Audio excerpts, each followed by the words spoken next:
اسیران بدر۔ بحمد اللہ فتح مبین پر لڑائی کا خاتمہ ہوا۔ قریش کے 70 آدمی قتل اور 70 گرفتار اور اسیر ہوئے۔ مقتولین کی لاشوں کے متعلق رسول اللہ صلی اللہ علیہ وسلم نے بدر کے کنویں میں ڈالنے کا حکم دیا، مگر امیہ بن خلف کی لاش اس قدر پھول گئی تھی کہ جب ذرہ نکالنے کا ارادہ کیا تو اس کی لاش کے ٹکڑے ٹکڑے ہو گئے، اس لیے وہی مٹی میں دبا دی گئی۔ جب عتبہ بن ربیعہ کی لاش کنویں میں ڈالی جانے لگی تو رسول اللہ صلی اللہ علیہ وسلم نے دیکھا کہ عتبہ کے بیٹے ابو حذیفہ رضی اللہ عنہ کے چہرے پر حزن اور ملال کے آثار ہیں۔ آپ نے فرمایا، اے ابو حذیفہ، کیا باپ کی اس حالت کو دیکھ کر تیرے دل میں کچھ خیال گزرا ہے؟ ابو حذیفہ نے عرض کیا، یا رسول اللہ، خدا کی قسم کوئی خیال نہیں، صرف اتنی بات ہے کہ میرا باپ صاحب رائے اور حلیم اور بردبار اور صاحب فضل تھا، اس لیے امید تھی کہ یہ فہم و فراست اسلام کی طرف رہنمائی کرے گی، لیکن جب اس کو کفر پر مرتے دیکھا تو رنج ہوا۔ رسول اللہ صلی اللہ علیہ وسلم نے ابو حذیفہ رضی اللہ عنہ کے لیے دعائے خیر فرمائی۔ مقتولین بدر کی لاشوں کا کنویں میں ڈالوانا۔ انس بن مالک رضی اللہ عنہ ابو طلحہ رضی اللہ عنہ سے راوی ہے کہ بدر کے دن رسول اللہ صلی اللہ علیہ وسلم نے 24 سرداران قریش کی لاشوں کے متعلق ایک نہایت خبیث، ناپاک اور گندا کنویں میں ڈالنے کا حکم دیا۔ کنویں میں جو ڈالے گئے وہ سردار کفار تھے اور باقی مقتولین کسی اور جگہ ڈلوا دیے گئے۔ اور آپ کی یہ عادت شریفہ تھی کہ جب آپ کسی قوم پر غلبہ اور فتح پاتے تو 3 شب وہاں قیام فرماتے۔ اسی عادت کے مطابق جب تیسرا روز ہوا تو آپ نے سواری پر زین کسنے کا حکم دیا۔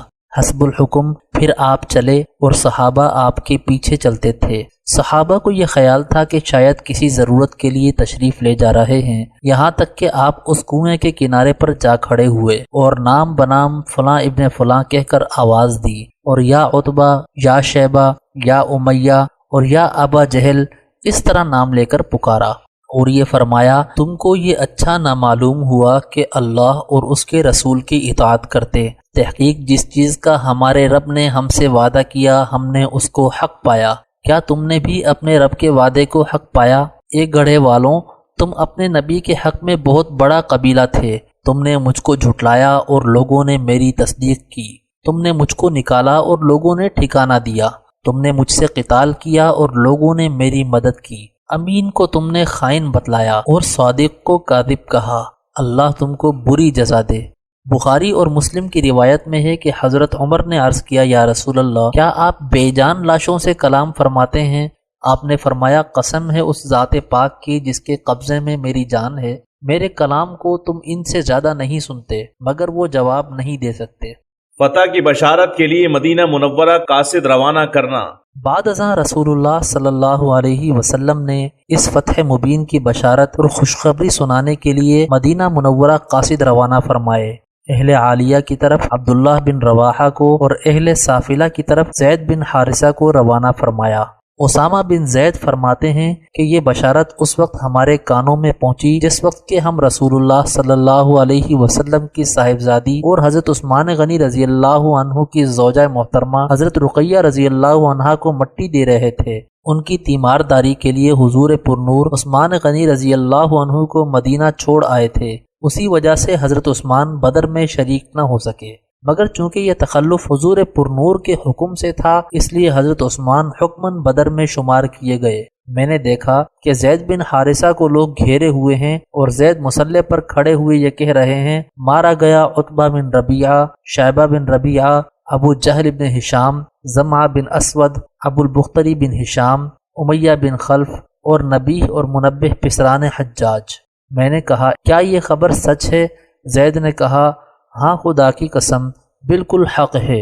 زید بن حارثہ اور عبداللہ بن رواحہ کو مدینہ منورہ روانہ فرمانے کے بعد آپ روانہ ہوئے اور اسیران بدر کا قافلہ آپ کے ہمراہ تھا۔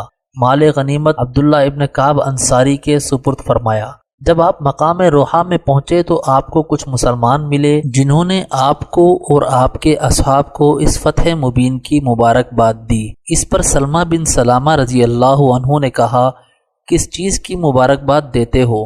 خدا کی قسم بڑھیوں سے پالا پڑا، رسی میں بندھے ہوئے اونٹوں کی طرح ان کو ذبح کر کے ڈال دیا۔ یعنی ہم نے کوئی بڑا کام ہی نہیں کیا جس پر ہم مبارکباد کے مستحق ہوں۔ رسول اللہ صلی اللہ علیہ وسلم یہ سن کر مسکرائے اور یہ فرمایا، یہی تو مکہ کے سادات اور اشراف تھے۔ مال غنیمت کی تقسیم۔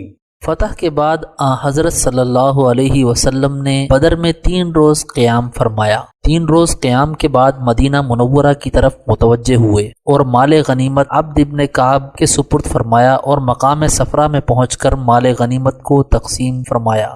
ہنوز مال غنیمت کی تقسیم کی نوبت نہیں آئی تھی کہ اصحاب بدر مال غنیمت کی تقسیم میں مختلف الرائے ہو گئے۔ اس پر یہ آیت نازل ہوئی، يسألونك عن الأنفال قل الأنفال لله والرسول۔ آپ سے مال غنیمت کا حکم پوچھتے ہیں، آپ کہہ دیجئے کہ مال غنیمت اللہ کا ہے اور اس کے رسول کا ہے، یعنی مال غنیمت کے مالک حق تعالی اور رسول اللہ کے نائب ہیں۔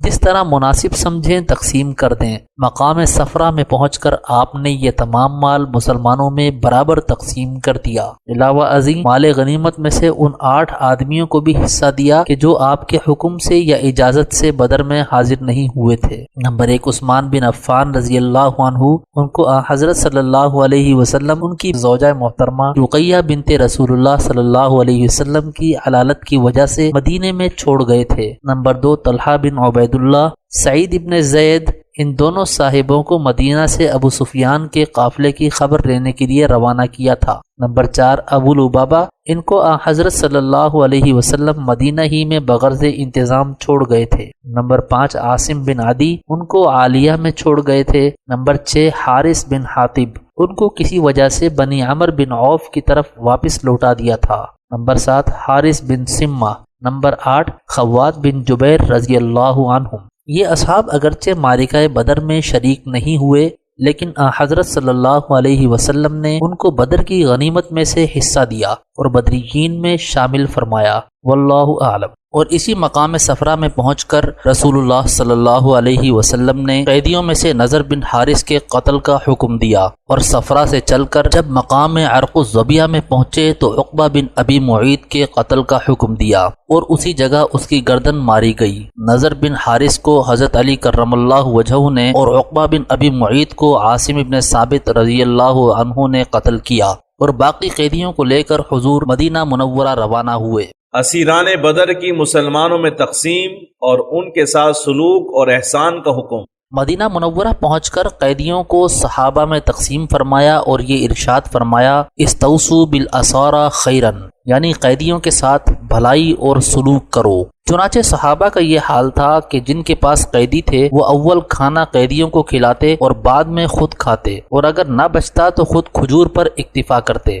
مصعب بن عمیر رضی اللہ عنہ کے عینی بھائی ابو عزیز بن عمیر بھی قیدیوں میں تھے۔ وہ بیان کرتے ہیں کہ میں انصار کے جس گھر میں تھا ان کا یہ حال تھا کہ صبح و شام جو تھوڑی بہت روٹی پکتی وہ تو مجھ کو کھلا دیتے اور خود کھجور کھاتے۔ میں شرماتا اور ہر چند اصرار کرتا کہ روٹی آپ کھائیں، لیکن نہ مانتے اور یہ کہتے کہ رسول اللہ صلی اللہ علیہ وسلم نے ہم کو قیدیوں کے ساتھ سلوک کا حکم دیا ہے۔ اسیران بدر کی بابت مشورہ۔ انس بن مالک رضی اللہ عنہ سے مروی ہے کہ نبی کریم علیہ الصلاۃ والتسلیم نے اسیران بدر کے بارے میں صحابہ سے مشورہ طلب کیا کہ اس بارے میں رائے دیں، اور ابتداءً از خود یہ ارشاد فرمایا، ان اللہ امکنکم منہم، یعنی تحقیق اللہ نے تم کو ان پر قدرت دی ہے۔ ابو بکر صدیق رضی اللہ عنہ نے عرض کیا، یا رسول اللہ، میری رائے یہ ہے کہ یہ لوگ فدیہ لے کر چھوڑ دیے جائیں۔ صحیح مسلم میں ابن عباس سے مروی ہے کہ حضرت عمر نے عرض کیا، یا رسول اللہ، ہر شخص اپنے عزیز کو قتل کرے، علی کو حکم دیں کہ وہ اپنے بھائی عقیل کی گردن ماریں،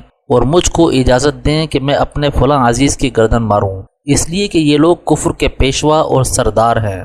رحمت للعالمین نے ابو بکر کی رائے کو پسند کیا اور قیدیوں کو فدیہ دے کر چھوڑ دینے کا حکم دیا۔ فدیہ لینے پر عتاب الہی کا نزول۔ الحاصل رسول اللہ صلی اللہ علیہ وسلم نے صدیق اکبر کی رائے کو پسند فرمایا اور دیگر اکابر صحابہ کی فدیہ لینے کی رائے اس لیے لی تھی کہ شاید یہی لوگ آئندہ چل کر مسلمان ہو جائیں اور اسلام کے معین و مددگار بنیں، اور فدیے سے فی الحال جو مال حاصل ہو وہ جہاد میں مدد دے اور دینی کاموں میں اس سے سہارا لگے۔ اور ممکن ہے کہ فدیے کا مشورہ دینے والوں میں کچھ افراد ایسے بھی ہوں کہ جن کا زیادہ مقصود حصول مال و منال ہو، جس کا منشا حب دنیا ہے، اگرچہ وہ دنیا حلال ہی ہو یعنی مال غنیمت۔ اس پر بارگاہ خداوندی سے عتاب ہوا اور یہ آیت نازل ہوئی، ما كان لنبي أن يكون له أسرى حتى يثخن في الأرض تريدون عرض الدنيا والله يريد الآخرة والله عزيز حكيم لولا كتاب من الله سبق لمسكم فيما أخذتم عذاب عظيم۔ کسی نبی کے یہ لائق نہیں کہ اس کے پاس قیدی آئیں یہاں تک کہ ان کو قتل کرے اور زمین میں خوب ان کا خون بہائے۔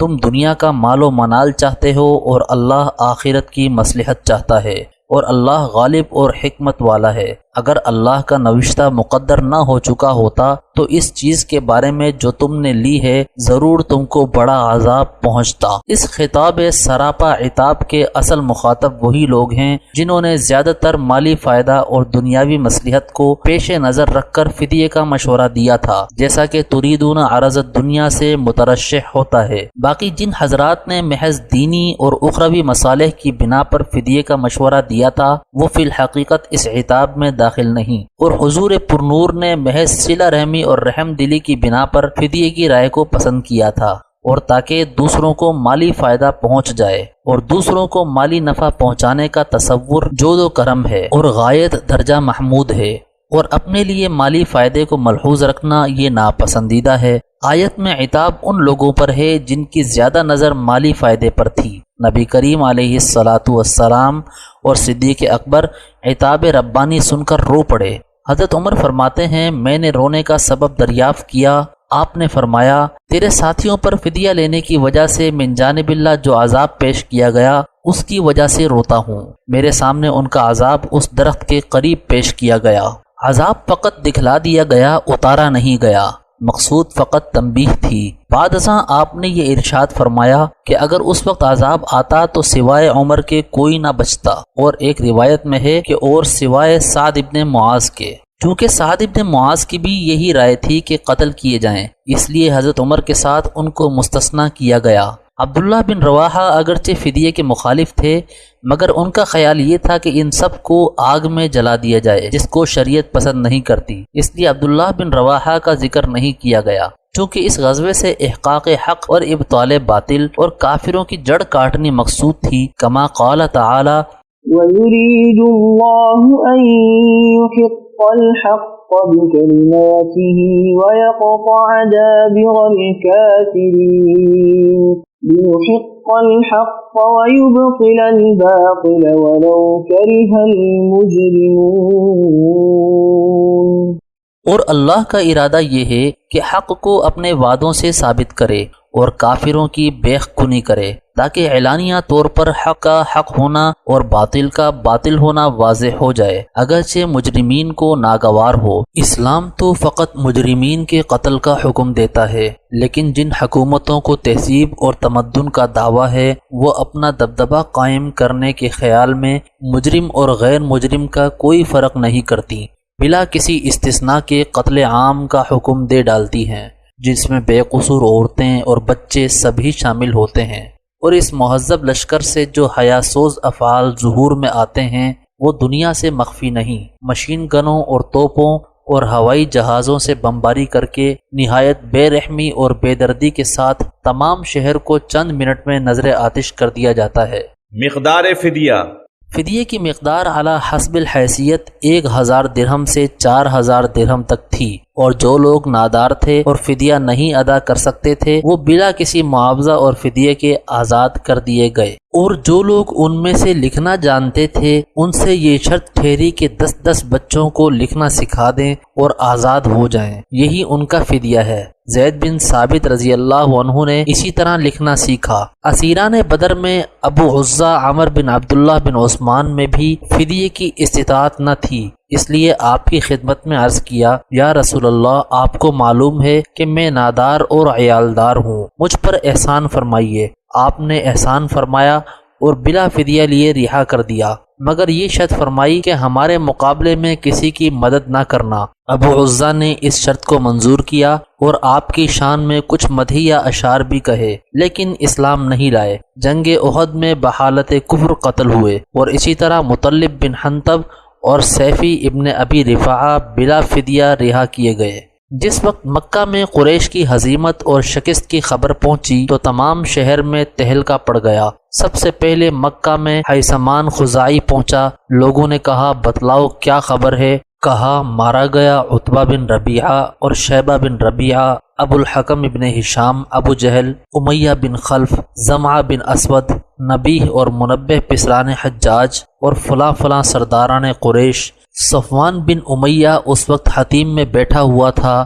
سن کر یہ کہا کہ سمجھ میں نہیں آتا، شاید یہ شخص دیوانہ ہو گیا ہے، بطور امتحان ذرا اس سے دریافت تو کرو کہ صفوان بن امیہ کہاں ہے۔ حیثمان نے کہا یہی تو صفوان بن امیہ ہے جو حتیم میں بیٹھا ہوا ہے، میں نے اپنی آنکھوں سے اس کے باپ اور بھائی کو قتل ہوتے ہوئے دیکھا ہے۔ ابن عباس فرماتے ہیں کہ مجھ سے ابو رافع نے بیان کیا کہ عباس کے گھرانے میں اسلام داخل ہو چکا تھا، لیکن ہم لوگ اپنے اسلام کو چھپاتے تھے۔ جب قریش جنگ بدر کے لیے روانہ ہوئے تو ہم خبروں کے منتظر رہتے تھے۔ حیثمان خزاعی نے آ کر جب قریش کی شکست کی خبر سنائی تو ہم رسول اللہ صلی اللہ علیہ وسلم کے غلبے کو سن کر اپنے دل میں بے حد خوش ہوئے۔ میں اس وقت زمزم کے سائبان کے نیچے بیٹھا ہوا تھا اور میری زوجہ ام فضل بھی وہیں تھی۔ اتنے میں ابو لہب بھی آ گیا۔ لوگوں نے ابو سفیان بن حارث کو سامنے سے آتے دیکھ کر ابو لہب سے کہا یہ ابو سفیان ہیں، بدر سے واپس آئے ہیں۔ ابو لہب نے ابو سفیان کو بلا کر اپنے پاس بٹھلایا اور بدر کا حال دریافت کیا۔ ابو سفیان نے کہا خدا کی قسم کوئی خبر نہیں مگر یہ کہ ایک قوم سے ہم مقابل ہوئے اور اپنے مونڈھے ان کے حوالے کیے، جس طرح چاہتے تھے وہ ہم میں ہتھیار چلاتے تھے اور جس طرح چاہتے تھے قید کرتے تھے، اور اسی وجہ سے میں لوگوں کو ملامت نہیں کرتا۔ خدا کی قسم سفید مرد ابلغ گھوڑوں پر سوار آسمان اور زمین کے درمیان معلق ہمارے مقابل تھے۔ خدا کی قسم وہ کسی چیز کو باقی نہیں چھوڑتے تھے اور کوئی چیز ان کے سامنے نہیں ٹھہرتی تھی۔ ابو رافع کہتے ہیں میں نے کہا خدا کی قسم یہی فرشتے تھے۔ یہ سنتے ہی ابو لہب اس قدر مشتعل ہوا کہ زور سے میرے ایک تمانچہ رسید کیا اور اٹھا کر زمین پر پٹک دیا اور مارنے کے لیے میرے سینے پر چڑھ کر بیٹھ گیا، اور میں کمزور بدن کا تھا۔ ام فضل اٹھیں اور ایک ستون اٹھا کر ابو لہب کے سر پر اس زور سے مارا کہ سر زخمی ہو گیا، اور یہ کہا کہ اس کا آقا عباس موجود نہ تھا اس لیے تو نے اس کو کمزور سمجھا۔ ابو لہب پر ایک ہفتہ نہ گزرا کہ ایک طاعونی پھوڑے میں مبتلا ہوا اور مر گیا۔ لاش اس قدر متعفن ہو گئی تھی کہ کوئی قریب بھی نہیں جا سکتا تھا۔ 3 دن کے بعد بیٹوں نے محض عار کے خیال سے ایک گڑھا کھدوا کر لاٹھیوں سے لاش کو دبوا دیا۔ قریش کو جب اپنے خیش اور اقارب کے قتل کا حال معلوم ہوا تو نوحہ و زاری شروع ہو گئی۔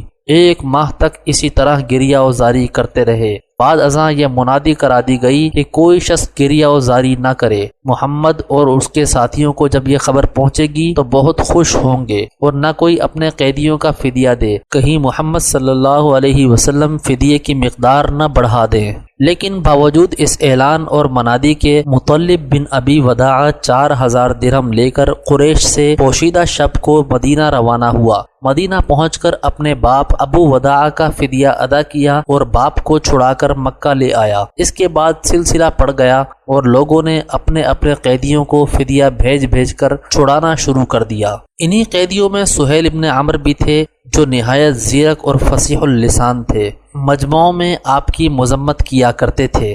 حضرت عمر نے عرض کیا یا رسول اللہ اجازت دیجئے کہ سہیل کے نیچے کے 2 دانت اکھاڑ ڈالوں تاکہ اس قابل ہی نہ رہے کہ کسی موقع پر آپ کے خلاف زبان ہلا سکے۔ نبی کریم علیہ الصلاۃ والتسلیم نے ارشاد فرمایا ان کو چھوڑ دو، عجب نہیں کہ اللہ تعالیٰ تم کو ان سے کوئی خوشی دکھلا دے۔ چنانچہ صلح حدیبیہ انہی کی سعی سے ہوئی جس کو اللہ نے فتح مبین فرمایا، اور فتح مکہ میں مشرف باسلام ہوئے۔ انہی قیدیوں میں ابو سفیان بن حرب کا بیٹا عمر بھی تھا۔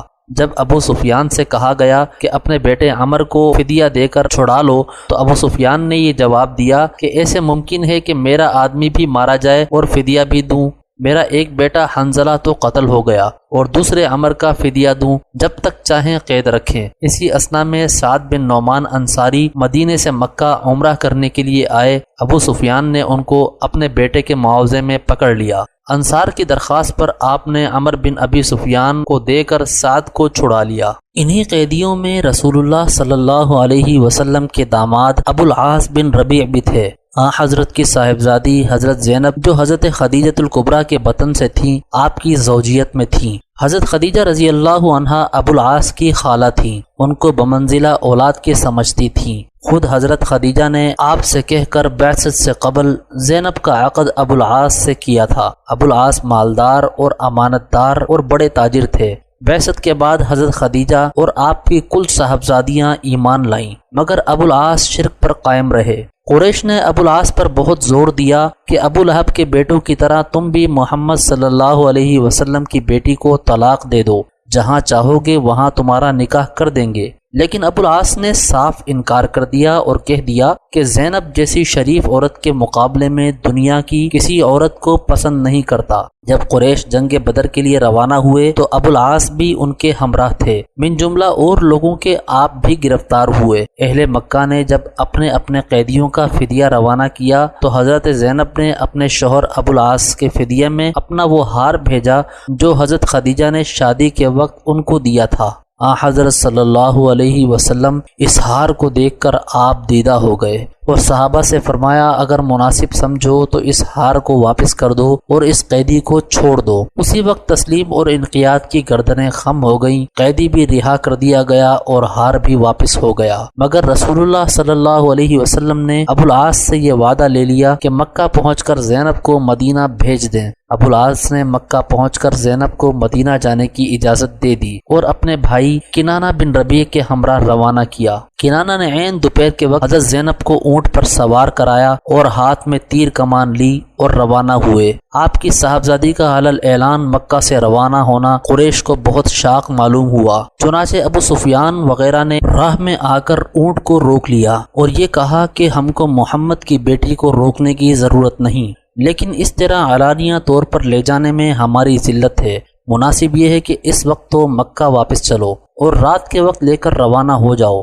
کنانہ نے اس کو منظور کیا۔ الغرض کنانہ مکہ واپس آ گئے اور 2-3 راتیں گزرنے پر شب کو روانہ ہوئے۔ ادھر رسول اللہ صلی اللہ علیہ وسلم نے زید بن حارث اور ایک انصاری کو حکم دیا کہ تم جا کر مقام بطن یاجج میں ٹھہرو، جب زینب آ جائیں تو ان کو اپنے ہمراہ لے آنا۔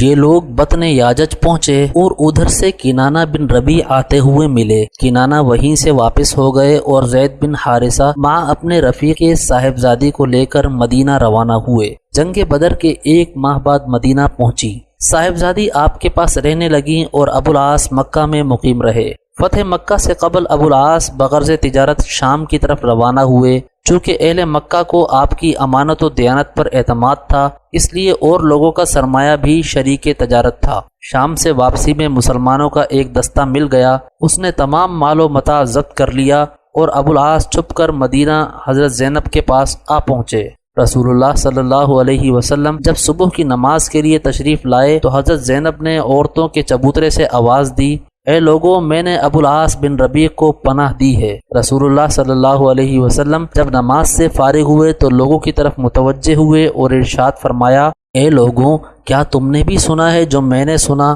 لوگوں نے کہا ہاں۔ آپ نے فرمایا، قسم ہے اس ذات پاک کی کہ محمد کی جان اس کے ہاتھ میں ہے، مجھ کو اس کا مطلق علم نہیں، جو اور جس وقت تم نے سنا وہی میں نے سنا۔ تحقیق خوب سمجھ لو کہ مسلمانوں میں کا ادنا سے ادنا اور کمتر سے کمتر بھی پناہ دے سکتا ہے۔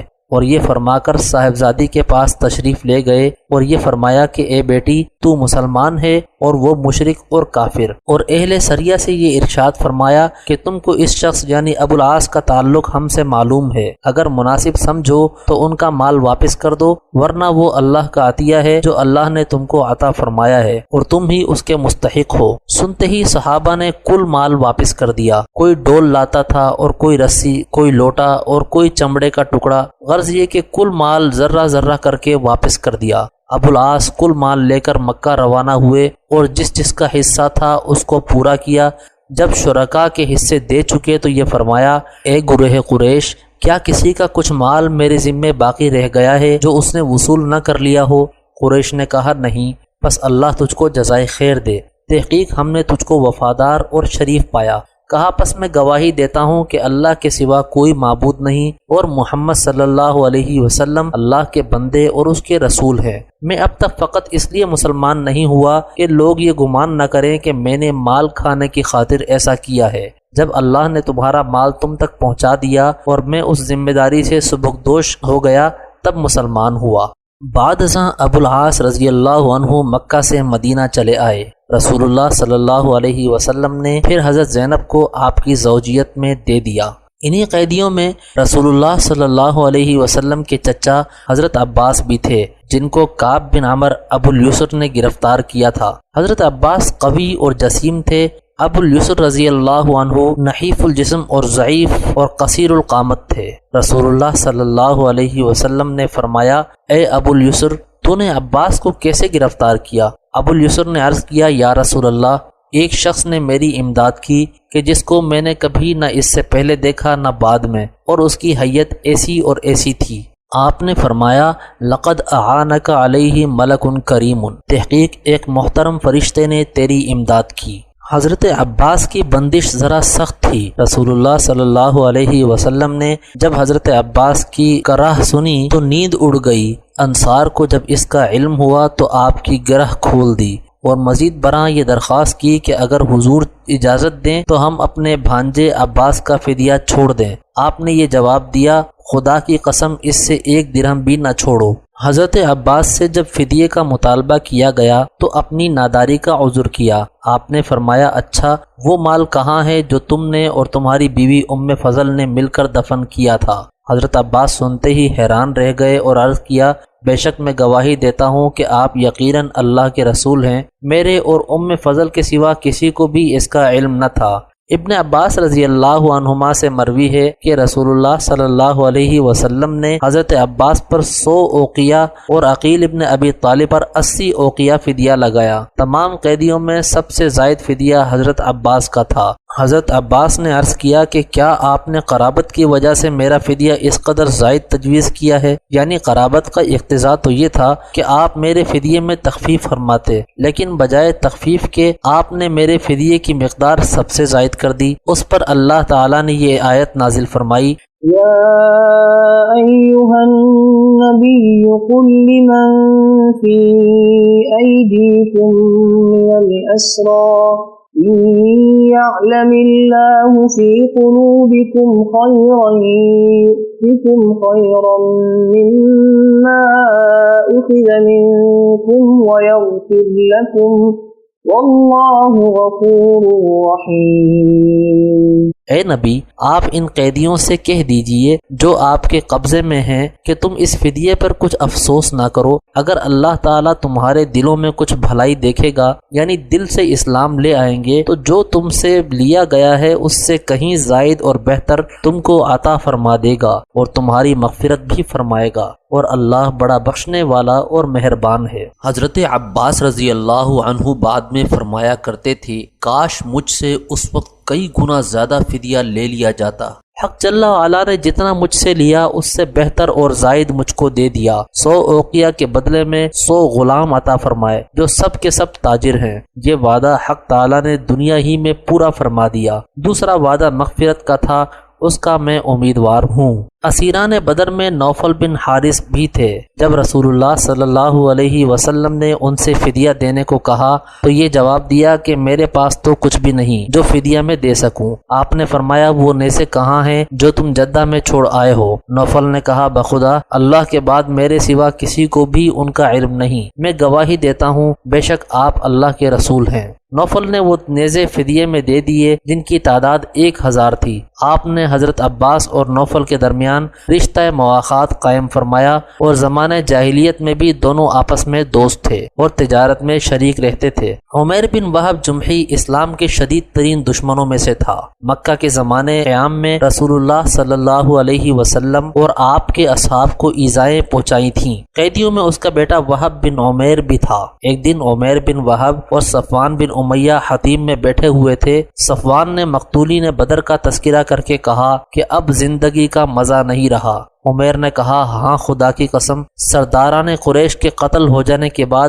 حقیقت میں زندگی کا مزہ ہی جاتا رہا۔ اگر میرے ذمے قرض اور بچوں کا فکر نہ ہوتا تو ابھی جا کر محمد صلی اللہ علیہ وسلم کو قتل کر آتا۔ صفوان بہت خوش ہوا اور کہا تیرا قرض اور اہل و عیال کی خبرگیری سب میرے ذمے ہے۔ اور اسی وقت صفوان نے تلوار صیقل کرائی اور زہر میں بجھا کر عمیر کو دی۔ عمیر مدینہ پہنچا اور مسجد نبوی کے دروازے پر اونٹ ٹھہرایا۔ حضرت عمر رضی اللہ عنہ عمیر کو دیکھتے ہی سمجھ گئے کہ یہ کسی ناپاک ارادے سے آیا ہے۔ اسی وقت حضرت عمر نے اس کی تلوار کا پرتلا پکڑ لیا اور کھینچتے ہوئے آپ کے سامنے لا کھڑا کیا۔